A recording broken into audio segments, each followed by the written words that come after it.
ከመጀመራችን በፊት አሁኑኑ አንድ ነገር እንድታደርግ እፈልጋለሁ። ግራ አጋብቶ አስደንግጦ ወይም በሆነ እንግዳ ስሜት ውስጥ ከቶ ከእንቅልፍ እንድትነቃ ያደረገን የመጨረሻው ህልምን ወደ ኋላ መለስ ብለን እንድታስብ እፈልጋለሁ። ያ ቀኑ ሙሉ አብሮ የዋለውን ቀኑ ምንም ያህል ቢበዛብህም እንኳ ከአእምሮ ልታወጣው ያልቻልከውን እንዲሁም ህልም ከመሆን ይልቅ በሌላ ዓለም ዳይሜንሽን ውስጥ በትክክል በአካል እንዳጋጠመ ክስተት የተሰማህን ያንን መሰል ህልም። ምክንያቱም እንዲህ ያሉ ህልሞች እያየ ከሆነ በተለይ ደግሞ የዚህን ተከታታይ ክፍል አንደኛውን ቪዲዮ ተመልክተህ በእነዚያ 7 ህልሞች ውስጥ ራስን አግኝተው ከሆነ አሁን በዚህ ቪዲዮ ላይ የማካፍል ነገር ይበልጥ ወደ ጥልቀት የሚወስድ ልብህን በጥልቀት የሚነካ እና አብዛኛውን ሰው መንፈሳዊ ማንነቱ ሳይረዳ ሙሉ ህይወቱን በሚኖርበት በዚህ ዓለም ውስጥ ላንተ ግን ብዙ ሚስጥራትን የሚገልጥልህ ይሆናል። እውነታው ግን አጽናፈ ሰማይ ወይም ዩኒቨርስ ለሁሉም ሰው ተመሳሳይ ህልም አይልክም። ከእያንዳንዱ ነፍስ ጋር የሚግባቡ በተመሳሳይ ምልክቶች፣ በተመሳሳይ ምስሎች ወይም በተመሳሳይ ቋንቋ አይደለም። የተመረጡት ሰዎች የሚቀበሏቸው ህልሞች ለየት ያሉ ሲሆን ሆን ተብለው የተላኩና ከግለሰቡ ማንነት ጋር በጥልቅ የተቆራኙ ናቸው። ዛሬ እንግዲህ 7 ተጨማሪ ህልሞችን እንፈታለን።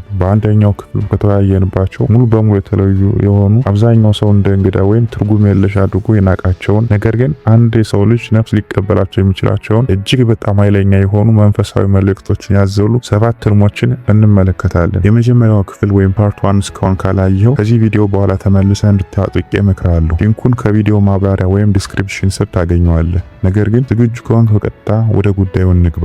ሰላም እንዴት ናችሁ የቻናል ቤተሰቦች? እንኳን ወደ አቢቴ በድጋሚ በደህና መጣችሁ። ይህ ቻናል ላዩን ብቻ ከሚታየው ነገር በላይ ጠልቆ የሚገባ አብዛኛው ሰው ሊያወራው ከሚፈልገው በላይ በጥልቀት የሚሄድና በየቀኑ እያንዳንዳችን ከቦን ወደሚገኙ መንፈሳዊ እውነታ ውስጥ ዘልቆ የሚገባ ቻናል ነው። ለዚህ ቻናል አዲስ ከሆን እንኳን ደህና መጣ። አሁኑኑ ሰብስክራይብ ማድረጉንና የደወል ምልክቱን ማብራትን እርግጠኛ ሁን። ምክንያቱም ይህ ቻናል በፍጥነት እያደገ ነው። ቀጥሎ የሚመጣውን ነገር ደግሞ በፍጹም እንዲያመልጥ አትፈልግም። ከመጀመሪያው ጀምሮ አብራችሁኝ ለቆያችሁ ታማኝ ቤተሰቦች ደግሞ ቃላት መግለጽ ከምችለው በላይ አደንቃችኋለሁ። እናም የዛሬ ቪዲዮ የተዘጋጀው ለእናንተ ነው። አሁን እንግዲህ ከመጀመራችን በፊት በቅርቡ ተረጉሞ ያልቻልከው እንዲሁ ተራ ህልም ለመሆን በጣም እውነተኛ የሆነ ህልም ካየ አሁኑኑ በኮሜንት አስተያየት መስጫ ላይ የእሳት ምልክት እንድታስቀምጥልኝ እፈልጋለሁ። ምክንያቱም አንተ ብቻን አይደለም። የዚህ ቪዲዮ ማብቂያ ላይ ሲደርስ ያ ህልም ምን ሊነግር ፈልጎ እንደነበረ በትክክል ትረዳለህ። ስለ መንፈሳዊ ጉዞ እጅግ በጣም ከሚያስደስቱት ነገሮች አንዱ አዳዲስ ገጽታዎችንና ምስጢራትን መግለጡን መቼም ቢሆን አለማቆሙ ነው። አንድ ነገር ሙሉ በሙሉ የተረዳው ሲመስልህ አጽናፈ ሰማይ ወይም ዩኒቨርስ ገና የሚቀሩ ነገሮች እንዳሉ ያሳያል። በዕለት ተዕለት ህይወትህ ተራ በሚመስሉ ገጠመኞች ውስጥ ህልሞችን ጨምሮ ይበልጥ ጥልቀት፣ ይበልጥ ትርጉምና ይበልጥ ጥበብ ተደብቆ ይገኛል። በክፍል 1 ላይ ስለ መብረር፣ ስለ መባረር፣ ስለ መሞት ከአባቶች ወይም ከቀደሙት ነፍሳት መልእክት ስለመቀበል፣ ስለ ትንቢታዊ ህልሞች፣ ስለ ጥንታውያን ቦታዎችና ስለ መለኮታዊ ብርሃን ተነጋግረናል። ዛሬ ደግሞ ከዚያም በላይ እንሄዳለን። ዛሬ የምነጋገረው ሰዎች እንዳዩት ለመናገር ይበልጥ ስለሚያፍሩባቸው ህልሞች ነው። ላዩን ሲታዩ በጣም እንግዳ የሚመስሉ ነገር ግን በውስጣቸው እጅግ ጥልቅ ትርጉም ስላዘሉ ህልሞች። እነዚህ እንግዲህ የተመረጡት ወይም ቾዝን ዋንስ የሚያዩቸው ማንም ሰው ስለነሱ ማውራት የማይፈልገው 7 ህልሞች ናቸው። እንጀምር። ህልም 1 የጥርስ መርገፍ ወይም መውለቅ። በዛሬው ዝርዝራችን ውስጥ ያለው የመጀመሪያው ህልም በሰው ልጅ ታሪክ ውስጥ በስፋት ከሚነገሩት ህልሞች አንዱ ነው። ሆኖም ግን እጅግ በጣም ከተሳሳቱት መካከልም አንዱ ነው። እርሱም ጥርሶች ሲረግፉ ወይም ሲወልቁ የምታየው ህልም ነው። ምናልባት ጥርሶች አንድ በአንድ እየተሰባበሩ ይረግፉ ይሆናል። ምናልባትም ሁሉም በአንድ ይወልቁ ይሆናል። ወይም ደግሞ የሆነ ቦታ ቆመህ እጅህን ወደ አፍ ሰደህ እጅህን ሙሉ የራስህን ጥርሶች የምታወጣበት ሊሆን ይችላል። ስሜቱን በጣም ግልጽና ሰላም የሚነቅስ እውነተኛ ከመሆኑ የተነሳ ወዲያውኑ ከእንቅልፍ ትባንንና ጥርሶችን አሁንም እዚያው ቦታ መኖራቸውን ለማረጋገጥ ምላስን በጥቅሉ በጥርስ ላይ ታፋጫለህ። አሁን እንግዲህ ይህንን ህልም የሚያዩ አብዛኞቹ ሰዎች እንደ መጥፎ ገድ ወይም የጥፋት ምልክት አድርገው ይወስዱታል። አስከፊ ነገር ሊከሰት እንደሆነ ያስባሉ። ማጣትን፣ ውድቀትን ወይም መዋረድን የሚያመለክት ይመስላቸዋል። በተለመደው የህልም ትርጓሜ ውስጥ ደግሞ ለዚህ የተወሰነ እውነት አለው። ነገር ግን የተመረጠ ሰው ወይም ቾዝን ዋን ይህ ህልም ሙሉ በሙሉ የተለየና እጅግ በጣም ኃይለኛ መልእክት ይዟል። ምክንያቱም የተመረጠ ሰው በዚህ ህልም ውስጥ ያሉት ጥርሶች ያንተን አካላዊ ጥርሶች አይወክሉም። እነርሱ የሚወክሉት በጣም ትልቅ ትርጉም ያለውን ነገር ነው። እነርሱ የሚወክሉት ለረጅም ጊዜ አጥብቀ ያያዝከውን የቆየውን ያንን ያንተን ስሪት ወይም ማንነት ነው። ማንነትን፣ ስለራስህ ያለን አመለካከት፣ ማን እንደሆንክና ምን እንደሚገባ የምታስብበትን የድሮ እምነትህን ነው። እናም የእነዚያ ጥርሶች መርገፍ አጽናፈ ሰማይ ወይም ዩኒቨርስ እነዚያ አሮጌ መዋቅሮች እየፈረሱ መሆናቸውን የሚነግርበት መንገድ ነው። ይህ የሆነው አንተን ለማጥፋት ሳይሆን ይበልጥ ጠንካራ፣ ይበልጥ እውነተኛና በትክክል እንድትሆን የተፈጠረ ለነበረው ሰው ይበልጥ ለሚስማማው አዲስ ነገር ቦታ ለመስጠት ነው። ጥርሶች ምን እንደሚያደርጉ አስብ። ነገሮችን ይሰባብራሉ። አንድን ሙሉ ነገር ወስደው ሊዋጥ ሊፈጭና ወደ ኃይል ወይም ኢነርጂ ሊቀየር ወደሚችል ነገር ይለውጡታል። እና ይህ ህልም አሁን ስላለህበት የህይወት ምዕራፍ በትክክል እያሳየ ያለውን ነገር ይህንን ነው። በህይወት ውስጥ ያለ አንድ ነገር አሮጌ ማንነት፣ አሮጌ ግንኙነት ወይም አሮጌ የአስተሳሰብ ዘይቤ እየተሰባበረ ያለው ቀጣዩን ያንተን አዲስ ስሪት ወደሚያነቃንቀውና ኃይል ወደሚሰጠው ነዳጅነት እንዲቀይር ነው። የጥንቷ ግብጽ፣ የምዕራብ አፍሪካና የሰሜን አሜሪካ የቾርኬ ህዝቦች መንፈሳዊ ወጎች ሁሉ የጥርስ ህልሞችን እንደ መነሻ ወይም ሽግግር ምልክት አድርገው ይጠቅሷቸዋል። ከአንድ የህይወት ደረጃ ወደ ላቀ የህልውና ደረጃ የሚደረግ ሽግግር። እያንዳንዱ ሽግግር ደግሞ ማጣትን ያካትታል። እያንዳንዱ ከፍታ የሆነ ነገር ትቶ መሄድን ይጠይቃል። ስለዚህ ይህንን ህልም እያየ ከሆነ አትፍራ፣ ይልቁንም ትኩረት ስጥ። ራስህን እንዲህ ብለህ ጠይቅ፣ በህይወቴ ውስጥ ለመልቀቅ ወይም ለመሰናበት ዝግጁ የሆነው ምንድን ነው? አጽናፈ ሰማይ እንደተወው እየጠየቀኝ ያለው የትኛውን የድሮ ማንነቴን ነው? ምክንያቱም ለዚያ ጥያቄ የምታገኘው መልስ ለቀጣዩ ታላቅ ስኬትህና መነቃቃትህ ቁልፍ ነው። ይህንን ህልም አሁኑ ካስተዋልከው ከዚህ በፊት አይተው ነገር ግን ምን ማለት እንደሆነ አውቀህ አልነበርክ፣ አሁኑን በኮሜንት መስጫው ላይ የጥርስ ምልክት አስቀምጥ እና ይህንን ቪዲዮ ላይክ ማድረጉን እርግጠኛ ሁን። ምክንያቱም ገና እየጀመርን ነው። ከዚህ በኋላ ነገሩ ይበልጥ እየጠነከረና ኃይለኛ እየሆነ ይሄዳል። ህልም 2 በአደባባይ ወይም በሰው ፊት ራቁትን መሆን። ሁለተኛው ህልምና ይህን ህልም ሳነሳው ሰዎች በጭንቀት ይስቃሉ። ምክንያቱም ፈጽሞ ሁሉም ሰው ማለት በሚቻልበት ሁኔታ ቢያንስ አንድ ጊዜ አይቶታል። በአደባባይ ወይም በሰው ፊት ራቁትን የመሆን ህልም በሰዎች ስብስብ መካከል ወይም በክፍል ውስጥ ወይም በስራ ቦታ መሃል ቆመሃል። እናም በድንገት ምንም ልብስ እንዳለበስክ ታስተውላለህ። በዙሪያ ያሉ ሁሉ ሙሉ በሙሉ የተራቆተውን አካልን ማየት ይችላሉ። እናም በዚያ ቅጽበት የሚሰማ ስሜት ከፍተኛ የሆነ የደህንነት ማጣት ወይም ተጋላጭነትና የውርደት ስሜት ነው። ነገር ግን በተለይ የተመረጡ ሰዎች ቹዝን ዋን ከሆን ለዚሁ ህልም ልትረዳው የምፈልገው ነገር አለ። በዚህ ህልም ውስጥ የሚሰማ የውርደት ስሜት ራሱ መልእክቱ አይደለም። መጋለጥህ ወይም መታየትህ ራሱ ነው መልእክቱ። ምክንያቱም ይህ ህልም በትክክል እያሳየ ያለው ነገር ቢኖር ነፍስህ ለመታየት በትክክል ዝግጁ መሆኗን ነው። ለዓለም በጥንቃቄ የምታቀርበውን ያንተን ስሪት ሳይሆን በማህበራዊ ህይወት ውስጥ የምታደርገውን ጭንብልም ሳይሆን ወይም ደግሞ በማጣሪያ ፊልተር ያለፈውን የተቀናበረውንና በጥንቃቄ የተያዘውን ለውጭ ሰው የምታሳየውን የራስህን ምስል ሳይሆን እውነተኛው አንተን ነው። ያንን ገና ያልተገነባውን ወይም ጥሬውን ማንነትህን ሁሉንም ነገር ገፎ በውስጥ በትክክል ያለውን ያልተስተካከለውን ያልተወለወለውንና ሙሉ በሙሉ እውነተኛ የሆነውን የራስህን ስሪት ነው። የተመረጡ ሰዎች ወይም ቹዝን ዋንስ በአብዛኛው የህይወታቸውን ጉልህ ክፍሎች እውነተኛ ማንነታቸውን በመደበቅ ያሳለፉ ሰዎች ናቸው። ስሜታዊነታቸውን በመደበቅ መንፈሳዊ ስጦታዎቻቸውን በመደበቅ ጥልቀታቸውን በመደበቅ እና ለዓለም በግልጽ ለማካፈል በጣም የተለዩ በጣም የጠነከሩ ወይም በጣም ያልተለመዱ የሚመስሉትን የራሳቸውን ክፍሎች በመደበቅ እና ይህ ህልም ይህ የማይመች አሳፋሪና ለጥቃት የሚያጋርጥ የሚመስለውን ህልም የመደበቂያው ምዕራፍ ማክተሙን የሚገልጽ የአጽናፈ ሰማይ ወይም የዩኒቨርስ አዋጅ ነው። ወደ ሙሉ እውነተኛ ማንነትህ የምትገባበት ጊዜ ላይ መድረስህን ነው። ዓለም የሚፈልገውን የአንተን ትወና ወይም ፐርፎርማንስ ሳይሆን እውነተኛውን አንተን ነው። በብዙ መንፈሳዊ ልምምዶች ውስጥ የነፍስ መገፈፍ ዘ ስትራይፒንግ ኦፍ ዘ ሳውል የሚባል እጅግ ጥልቅ መንፈሳዊ ጽንሰ ሀሳብ አለ። እርሱም እውነተኛ መንፈሳዊ ኃይል ሙሉ በሙሉ ተደራሽ ሊሆን የሚችለው አንድ ሰው ትወናውን አቁሞ መሆን ወደሚገባው ማንነት በቀጥታ ሲመጣ ብቻ ነው የሚል ሀሳብ ነው። የራስህን ምስል ወይም ኢሜጅ ለመጠበቅ ከመጨነቅ ወጥተህ በእውነተኛነትህ መኖር ስትጀምር እና ይህ የራቁትነት ህልም አሁንም በማህበራዊ ትወናዎች በስተጀርባ ራሱን እየጠበቀ ላለ ለተመረጠ ነፍስ አጽናፈ ሰማይ ይህን መልእክት የሚያስተላልፍበት አንዱና እጅግ በጣም ቀጥተኛው መንገድ ነው። ይህ ህልም ካንተ ጋር የሚስማማ ከሆነ ዓለም ሊያያቸው እንደሚገባ የምታውቃቸውን የራስን ክፍሎች ደብቀህ ቆይተህ ከሆነ ዛሬ ይህን መልእክት መስማት ለሚፈልገው ሰው ይህን ቪዲዮ አጋራው። ምክንያቱም እዚያ ውጭ መስፋፋት ሲገባቸው ራሳቸውን እያሳነሱና እያጠበቡ ያሉ የተመረጡ ነፍሳት አሉ። ህልም 3 መጥፋትና መንገዱን ማግኘት አለመቻል። ሶስተኛው ህልም በከፍተኛ መጠን ያለው ጭንቀት ይዞ የሚመጣ ህልም ነው። እርሱም ሙሉ በሙሉና ፈጽሞ የመጥፋት ህልም ነው። በማታውቀው ከተማ ውስጥ ወይም ማለቂያ በሌላቸው ኮሪደሮች፣ መተላለፊያዎች በተሞላ ህንፃ ውስጥ ወይም ምንም መውጫ መንገድ በሌለው ጫካ ውስጥ ትሆናለህ። እናም ወደ የትኛው አቅጣጫ ብትዞር መውጫ መንገድን ልታገኝ አትችልም። የት እንዳለህ አታውቅም። እንዴት እዚያ እንደደረስክ አታውቅም። እና እንዴት ወደ ቤት እንደምትመለስ አታውቅም። ለአብዛኞቹ ሰዎች ይህ ህልም በዕለት ተዕለት በነቁበት ህይወታቸው ውስጥ የሚሰማቸው የጭንቀትና የጥርጣሬ ስሜት የሚያንጸባርቅ ተራ ነገር ግን ለተመረጠ ሰው ይህ ህልም እጅግ በጣም የተለየና ይበልጥ ተስፋ ሰጪ ትርጉም አለው። ምክንያቱም በተመረጠ ሰው ህልም ውስጥ መጥፋት ማለት እየወደቅ መሆንህን ወይም በተሳሳተ አቅጣጫ እየተጓዝ መሆንህን የሚያሳይ ምልክት አይደለም። ይልቁንም እስካሁን ስትጠቀምበት ከነበረው ካርታ ወይም የህይወት መመሪያ በላይ አድገህ መገኘትን የሚያሳይ ምልክት ነው። ስለዚህ ጉዳይ በጥንቃቄ አስብ። አንድ ካርታ ጠቃሚ ሊሆን የሚችለው ቀደም ሲል በተመረመረና ምልክት በተደረገበት ግዛት ወይም ቦታ ውስጥ እስካለ ድረስ ብቻ ነው። ነገር ግን የተመረጡ ሰዎች በትክክለኛው ትርጓሜያቸው ቀደም ሲል ምልክት ወደ አልተደረገበት አዲስ ቦታ እየተጓዙ ያሉ ናቸው። እነሱ የሚጓዙት በተለይ ለእነሱ ብቻ ተብሎ በተቀረጸ መንገድ ላይ ነው። ሌላ ማንም ሰው በተመሳሳይ መንገድ በትክክል ያልተጓዘበት እና ማንኛውም አሁን ያለው ካርታ በቂ ሊሆንለት የማይችልበት መንገድ ላይ ነው። ስለዚህ ያ የመጥፋት ስሜት፣ ያ ግራ መጋባት፣ አቅጣጫ ማጣት፣ የተለመዱ ምልክቶችን ማግኘት አለመቻል ችግር አይደለም። እሱ የሚያሳየው ከአሮጌው ህይወትህ ከሚታወቀው ግዛት አልፈህ ገና ምልክት ወዳልተደረገበት የእድል ፈንታ ወይም ዴስቲኒ ግዛት ውስጥ በተሳካ ሁኔታ መግባትን የሚያሳይ ምልክት ነው። አጽናፈ ሰማይ ወይም ዩኒቨርስ ይህን ህልም ለተመረጡ ሰዎች የሚልከው በተወሰኑ ልዩ ወቅቶች ነው። ሁልጊዜ ማለት በሚቻልበት ሁኔታ ትልቅ ስኬትና መነቃቃት ወይም ብሬክ ስሩ ከመከሰቱ ጥቂት ቀደም ብሎ፣ አዲስ አቅጣጫ ግልጽ ከመሆኑ ጥቂት ቀደም ብሎና ከዚህ በፊት የማይታይ የነበረ ነገር በድንገት ከመከፈቱ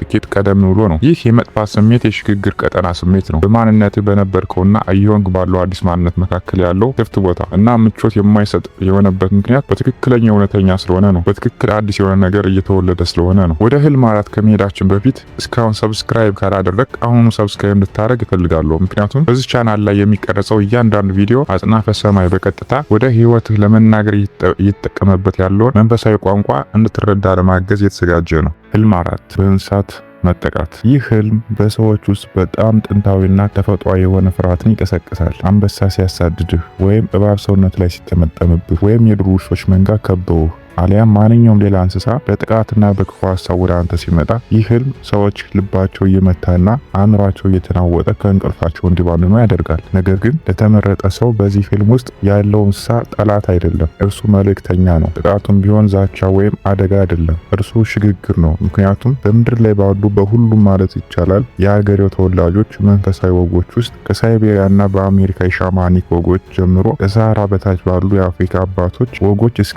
አውስትራሊያ ተወላጆች የቶተም መንፈሳዊ ስርዓቶች ድረስ በህልም ውስጥ የሚታዩ እንስሳት እንደ መንፈሳዊ መሪዎች፣ የኃይል እንስሳትና ህልም አላሚው የሚያስፈልገውን የተለየ ጥበብና ኃይል ይዘው የሚመጡ የተፈጥሮ ዓለም መልእክተኞች ተደርገው ነው የሚወሰዱት። እናም አንድ የኃይል እንስሳ በህልም ውስጥ ጥበቃ ወይም ጥቃት ሲሰነዝርብህ አንተን ለማጥፋት እየሞከረ አይደለም፣ ይልቁንም የራሱን ኃይል ወይም ኢነርጂ ወደ አንተ ለማስተላለፍ እየሞከረ ነው። ያንን የአንተን መቃወም ለመስበር፣ መከላከያን ለመስበር በራስህ ዙሪያ የገነባውን የመከላከያ ግንብ ሰብሮ ለመግባት እየሞከረ ነው። የእርሱ የተለየ መንፈሳዊ ስጦታ ነው ወደ ህይወት መግባት እንዲችል የሚያደርገው ነው። በህልምህ አንበሳ ጥቃት ሲሰነዝርብህ አንበሳው ሊገድልህ እየሞከረ አይደለም። እሱ የድፍረት የጥንካሬና የመንፈስ ተምሳሌት ነው። እነዚህን ባህሪያት ራስህ ውስጥ ተቀብለህ ባለቤት ለመሆን ስትገፋና ስትቃወም ስለነበር አሁን በኃይል ወደ አንተ ለመግባት እየሞከረ ነው። እባብ ጥቃት ሲሰነዝርብህ አንተን ለመጉዳት እየሞከረ አይደለም። እሱ የለውጥ የጥበብና የፈውስ መንፈስ ነው። ፍርሃትን አልፎ ወደ ህይወት በመግባት ስራውን መጀመር እንዲችል ነው። በዚህ ህልም ውስጥ የትኛው እንስሳ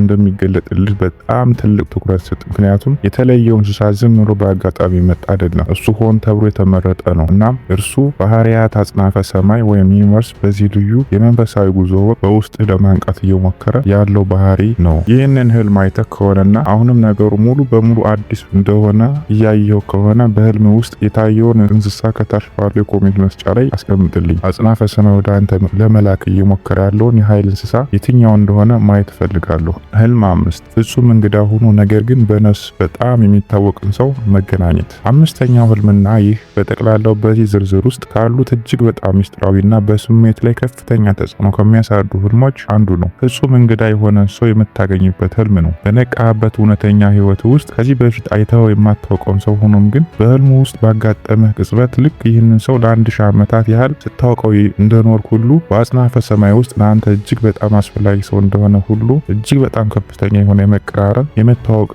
የቁርኝት ስሜት ይሰማሃል። እናም ከእንቅልፍ ስትነቃ ያ ሰው በመሄዱ ምክንያት ከፍተኛ የሆነ የመጉደልና የማጣት ስሜት እየተሰማ ቀሪውን ቀኑ ሙሉ ታሳልፋለህ። ይህ ህልም እጅግ በጣም በበሰለች ወይም በላቀች ነፍስ ውስጥ ከሚታዩ በጣም ግልጽ ምልክቶች አንዱ ነው። ምክንያቱም በዚህ ህልም ውስጥ እየተለማመድክ ያለው ነገር የነፍስ ትውስታ ነው። በህልም ያገኘኸው እንግዳ ሰው በትክክል እንግዳ አይደለም። እርሱ ነፍስህ በብዙ የህይወት ዘመናት ውስጥ ስታውቀው የኖረችው ነፍስ ነው። የነፍስ ውድ አጋርህ፣ የነፍስ ቡድንህ አባል በቀደሙት መገለጦች ሁሉ አብሮህ እየተጓዘና ያንተን ንቁ አእምሮ ስለ እርሱ ምንም ትውስታ ባይኖረውም ያንተን ነፍስ ግን የእርሱን ኃይል ወይም ኢነርጂ ወዲያውኑ የምታውቀው ሰው ነው። የተመረጡ ሰዎች በተፈጥሯቸው ባልተለመደ ሁኔታ ጥልቅ የነፍስ ትውስታዎችን ይይዛሉ። ነፍሳቸው ይበልጥ የቆየች ናት። ብዙ የህይወት ዘመናት ኖራለች። እናም ከተራ ነፍስ ይልቅ በእነዚያ የህይወት ዘመናት ውስጥ ይበልጥ ጥልቅ የሆኑ ትስስሮችን መስርታለች።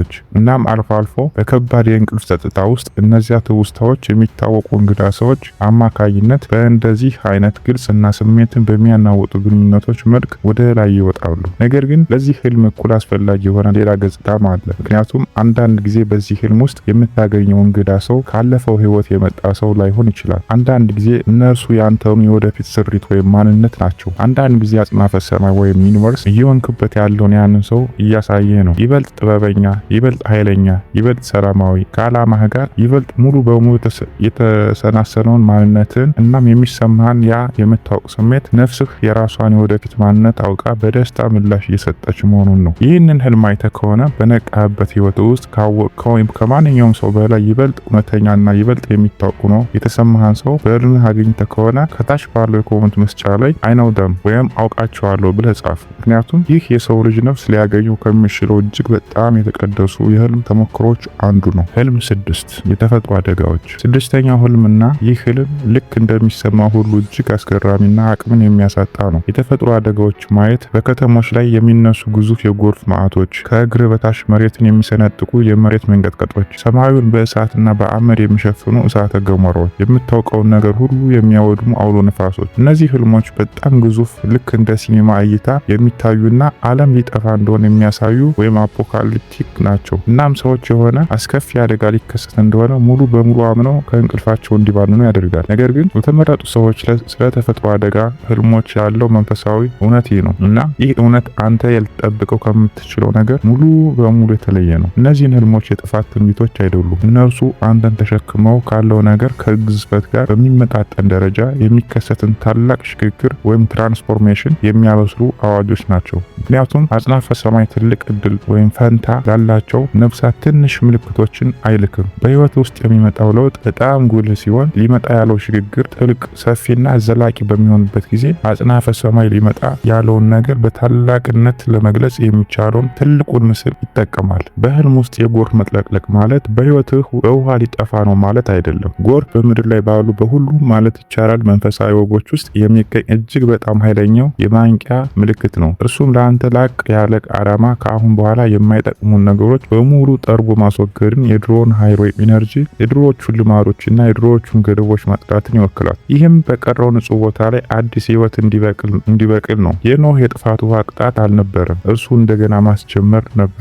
በህልም ውስጥ ያለው የጎርፍ ማዕትም ያው ነው። በህይወት ውስጥ በጣም የቆረፈደውን ወይም የረጋውን በጣም የተበከለውንና ከዋናው ዓላማው በጣም የራቀውን ነገር ለመቀጠል ሲባል የሚደረግ መለኮታዊ ዳግም ማስጀመር ነው። በህልም ውስጥ የመሬት መንቀጥቀጥ የጥፋት ምልክት አይደለም። እርሱ የመሰረቱ መናወጥ ወይም መለወጥ ምልክት ነው። እየሆንክበት ያለውን አዲስ ማንነት ክብደት ለመሸከም የሚያስችል ጥንካሬ የሌለውንና እስካሁን ቆመህበት የነበረውን አንድ ነገር እየተሰባበረና መልሶ እየተደራጀ ነው። እናም አዎ ያ ሂደት የማይመችና አቅጣጫ የሚያሳጣ ነው። ነገር ግን በሌላኛው ወገን ተሻግሮ የሚመጣው መሰረት በትክክል ያንተ ሙሉ የእድል ፈንታ ወይም ዴስቲኒ መሸከም የሚችል ጠንካራ መሰረት ይሆናል። ይህ ቪዲዮ ወይም ይህ መልእክት በትክክል ወደሚያስፈልጋቸው ሰዎች ልክ በሚያስፈልጋቸው ቅጽበት እየደረሰ ነው። ስለዚህ አንተ ከነዛ ሰዎች አንዱ ከሆንክ እባክህ አሁን ይህን ቪዲዮ ላይክ አድርገው። እናም በህይወት ውስጥ ትልቅ ሽግግር ውስጥ እያለፈ እንዳለ ለምታውቀውና አጽናፈ ሰማይ ምን ሊነግረውን እየሞከረ እንደሆነ መረዳት ለሚያስፈልገው በህይወት ውስጥ ላለ ሰው አጋሩ። ህልም 7 የማይታዩ መሆን ወይም ስውር መሆን። በዛሬው ዝርዝራችን ላይ ያለው 7ኛውና የመጨረሻው ህልም እና ይህንን ህልም ለመጨረሻ ጊዜ ያስቀመጥኩት ከተመረጡ ሰዎች ልዩ ተሞክሮ ጋር በጣም በቀጥታ ስለሚገናኝ ነው። እርሱም የማይታዩ ወይም ስውር የመሆን ህልም ነው። በህልሙ ውስጥ ትገኛለህ። ሁሉንም ነገር ማየት ትችላለህ። ሁሉንም ነገር መስማት ትችላለህ። ሙሉ በሙሉ ንቁና ሙሉ በሙሉ በህሊና የምታውቅና ነገር ግን በዙሪያ ያለ ማንም ሰው ሊያይህ አይችልም። በሰዎች ስብስብ መካከል ትንቀሳቀሳለህ። እነርሱ ግን ልክ እንደ አየር አልፈውህ ይመለከታሉ። ትናገራለህ፣ ማንም ግን አይሰማህም። እጅህን ትዘረጋለህ። እጅህ ግን ልክ ከአየር እንደተሰራ በእነርሱ ውስጥ አልፎ ይሄዳል። አንተ ሙሉ በሙሉ ፍጹም በሆነ ሁኔታና ባለመታየት እዚያው ትገኛለህ። ለአብዛኞቹ ሰዎች ይህ ህልም የብቸኝነት፣ የትርጉም አልባነትና የመረሳት ፍርሃት ስሜቶችን ይቀሰቅሳል። ነገር ግን ለተመረጠ ሰው ይህ ህልም አጽናፈ ሰማይ ሊልከው ከሚችለው እጅግ በጣም ኃይለኛ የመንፈሳዊ ዓላማ ማረጋገጫዎች አንዱ ነው። ምክንያቱም በዚህ ፊልም ውስጥ ያለው አለመታየት እርግማን አይደለም፣ እሱ ስጦታ ነው። እሱ ልዩ ኃይል ነው። እሱ የታዛቢነት ወይም የአስተዋይነት ስጦታ ነው። በታሪክ ዘመናት ሁሉ በጣም መንፈሳዊ ኃይል የነበራቸው ግለሰቦች፣ ነቢያት፣ ባለራእዮች፣ የጥበብ ጠባቂዎች፣ ፈዋሾች ሁልጊዜም ከሰዎች ስብስብ ተለይተው መቆም የሚችሉና ሌሎች በነገሩ ውስጥ በጣም ሰጥሞ ስለነበረ ማየት ያልቻሉትን ነገር በግልጽ ማየት የሚችሉ ሰዎች ነበሩ። ሳይታዩ የመታዘብ ችሎታ፣ በአንዳንድ ሁኔታ ካለው ጫጫታና ስሜት ጋር በጣም ባለመቀራረብ ምክንያት ሳታደናቅፍ የነገሩን ሁኔታ በግልጽ የማየት ችሎታ፣ በማንኛውም ነጠላ ቦታ፣ ቡድን ወይም ማንነት ሳትገደብ በሁሉም ቦታ የመገኘት ችሎታ። ይህ ካሉ እጅግ በጣም ብርቅዬና ውድ መንፈሳዊ ስጦታዎች አንዱ ነው። እናም አጽናፈ ሰማይ ይህንን ህልም ለተመረጡ ሰዎች እንደ ማስታወሻ ይልካል። ያንተ ዓላማ በሁሉም ሰው መታየት፣ በሁሉም ሰው መጽደቅ ወይም በሁሉም ሰው መፈታት አለመሆኑን የሚያስታውስ ማስታወሻ። ያንተ ዓላማ በግልጽ ማየት፣ በጥልቀት መረዳትና ያየኸውና የተረዳኸውን ነገር ለመቀበል ዝግጁ ለሆኑ ነፍሳት በሚጠቅም መልኩ ወደ ዓለም ማምጣት ነው። አንተ የተጠራኸው ከሁኔታዎች ጋር እንድትመሳሰል ወይም እንድትገጥም አይደለም። አንተ የተጠራኸው ዘልቀህ እንድታይ ወይም እንድትረዳ ነው። ይህንን የማይታይ የመሆን ህልም ስትገልጽልህ በውስጡ ኃይለኛ ነገር ከተሰማ፣ ያ ተሞክሮ የምታውቀው ሆኖ ከተሰማ እባክህ ኮሜንት መስጫ ላይ አይ ሲ ክሊርሊ ወይም በግልጽ ያለው ብለህ ጻፍ። እስካሁን ሰብስክራይብ ያላደረግ ሰብስክራይብ አድርግ እና የኖቲፊኬሽን ወይም የማንቂያ ደወሉን አብራ። ምክንያቱም ይህ ቻናል ለአንተ የሚሰጠው ገና ብዙ ነገሮች አሉ። አሁን እንግዲህ ከዚህ ቪዲዮ ይዘው እንድትሄድ የምፈልገው ነገር ይህንን ነው። እያንዳንዳቸው እነዚህ ህልሞች በወቅቱ ምንም ያህል እንግዳ፣ ምንም ያህል የማይመቹ ወይም ምንም ያህል ሰላም የሚያሳጡ ሆነው ቢሰሙም ወደ አንተ የተላኩት በፍቅር በእቅድ እና በምክንያት ነው። አጽናፈ ሰማይ ለተመረጡ ነፍሳት ዝም ብሎ ተራና ትርጉም ያለች ጫጫታን አይልክም። በህልም ዓለም ውስጥ የሚመጣው ነገር ሁሉ መልእክት ነው። እያንዳንዱ መልእክት ደግሞ ግብዣ ነው። ይበልጥ ወደ ጥልቀት እንድትገባ፣ ይበልጥ እንድታድግ፣ አሮጌውን ነገር ትተህ አዲሱ እንድትቀበል፣ መደበቅን አቁመህ ማብራት እንድትጀምርና የድሮውን ካርታ መከተልን አቁመህ በተለይ ለአንተ ብቻ እየተዘረጋ ላለው አዲስ መንገድ እምነት እንድትጥል የሚጋብዝ ግብዣ ነው። እነዚህ ህልሞች ያለ ምክንያት በዘፈቀደ እያለምክ አይደለም። ይህንን ቪዲዮ ያለ ምክንያት በአጋጣሚ የተመለከትክ አይደለም። ሁሉም ነገር የተቆራኘ ነው። ሁሉም ነገር ሆን ተብሎ የተደረገ ነው። እናም አንተ እዚህ መገኘትህ፣ ይህን መረጃ በትክክል በዚህ የህይወት ቅጽበት መቀበልህ፣ ይህ በአጋጣሚ የሆነ ነገር አይደለም። ይህ አጽናፈ ሰማይ በትክክል መሆንን በሚገባ ቦታ ላይ እንደሆንክ በድጋሚ እያረጋገጠልህ ያለበት መንገድ ነው። ስለተመለከታችሁኝ እጅግ አድርጌ አመሰግናለሁ። እዚህ በመገኘታችሁ ለመንፈሳዊ ጉዟችሁ ይህን ቻናል ስላመናችሁበትና ወደ ጥልቀት ለመሄድ ከባድ ጥያቄዎች ለመጠየቅ እንዲሁም ማን እንደሆናችሁና ለምን እዚህ እንደመጣችሁ እውነተኛውን ግንዛቤ ለመፈለግ ፈቃደኛ የሆናችሁ አይነት ሰዎች ስለሆናችሁ እጅግ በጣም አመሰግናለሁ። የዚህን ቪዲዮ ፓርት 3 የምትፈልጉ ከሆነ በኮሜንት መስጫ ላይ ፓርት 3 እያላችሁ ጻፉልኝ። እስከሚቀጥለው ጊዜ ድረስ ሰላም ቆዩልኝ።